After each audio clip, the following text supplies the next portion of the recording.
Okay, guys, gear concept time. We're going to talk about war belts for martial civilian, why you might need one, how to use them, that kind of thing. To answer the first question first, why you might need one, you probably don't. You probably don't.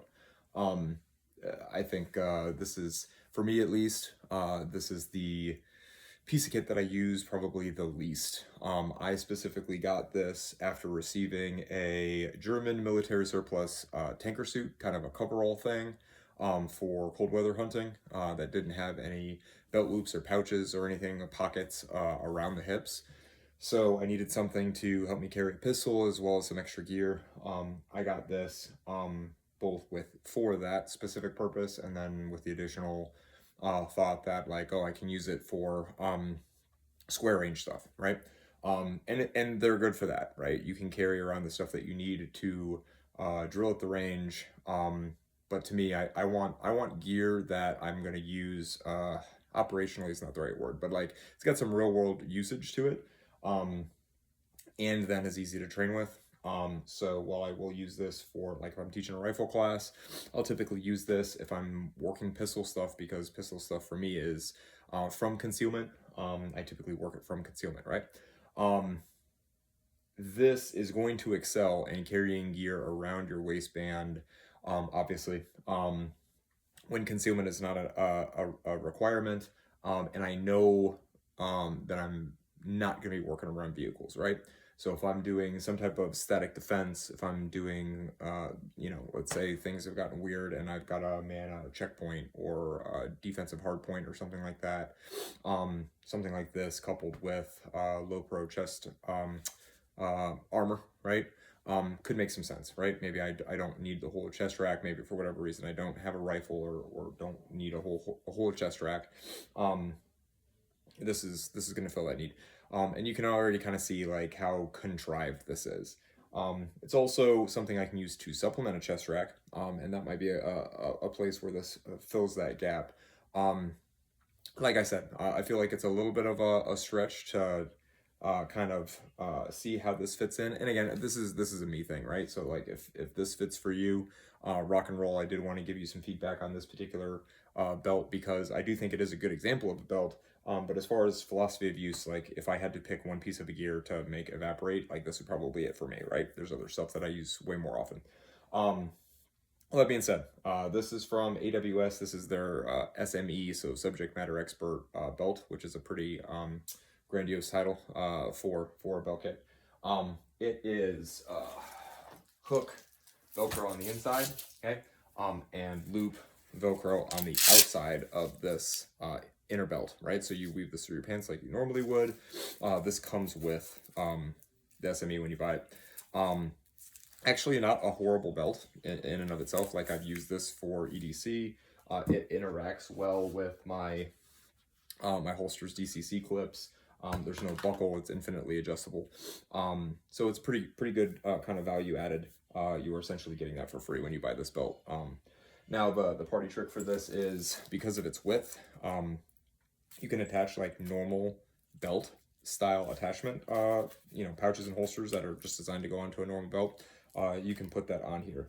Also, when you're buying this, it's got some different options and obviously colors and stuff like that. And then you get the option to buy however many of these you want to buy. This is basically a sleeve with a little molly panel attached to it, and then it's got Velcro on the back. So you buy however many of those you think, you're going to need for your kit. I would recommend getting a couple of extra ones because they are pretty useful. I've got this taco knockoff with tech lock attachment. I've put that in the Molly here so that now it's just a kind of a straight belt attachment. And this is a loaner for when I'm teaching rifle classes. If somebody doesn't have a pouch, they get to use that one. So those are pretty useful. Okay. I liked the idea that I wasn't going to need to get all new pouches specifically for this because again, like not super high up on my list of priorities. If I've got pouches that have belt loops on it or molly, I can configure it how I want to, right? So we're going to start how I actually have this set up, going from the belt buckle, worn in a traditional belt buckle position, moving to my left. So first one's going to be this Tops tourniquet pouch. It's here and it does wiggle specifically so that when I move around, it's going to get out of my way. We've got a S-Tac 45-degree mag pouch with a peanut butter flavored Glock magazine there. I think I had a vertical one, and that would get in the way of my fat when I was moving around, so I like the 45-degree angle. We've got a belt attach HSGI G-code, so this is adjustable. I can run a 308. If I wanted to run an AK, I can use that for here, and it's kind of a taco style. I keep this blank so that if I were to take my other HSGI with the paddle attachment, I can plus up for whatever reason. If I wanted 2 rifle magazines, I've got a space for 2 rifle magazines. Coyote tactical dump pouch, kind of one of those easily stowed dump pouch type setups, so that's cool for dump pouchy type things. I think it's a tactical Taylor vertical like medium GP. So this I use for GP type stuff, so it might be binoculars. My fanny pack IFAK, the insert that goes into that will fit in this, so I've got a couple of different options to running first aid. I've obviously got a tourniquet. I can run first aid there and just pull the guts out and open it up in front of me, or I can run the IFAK parallel to this belt. So I got a couple of different ways to do that. I've also got an Allen key to adjust the Safariland depending on what flavor of light is going to be on my Glock. Here's my clear, unloaded EDC. It's got a TLR 7 on it.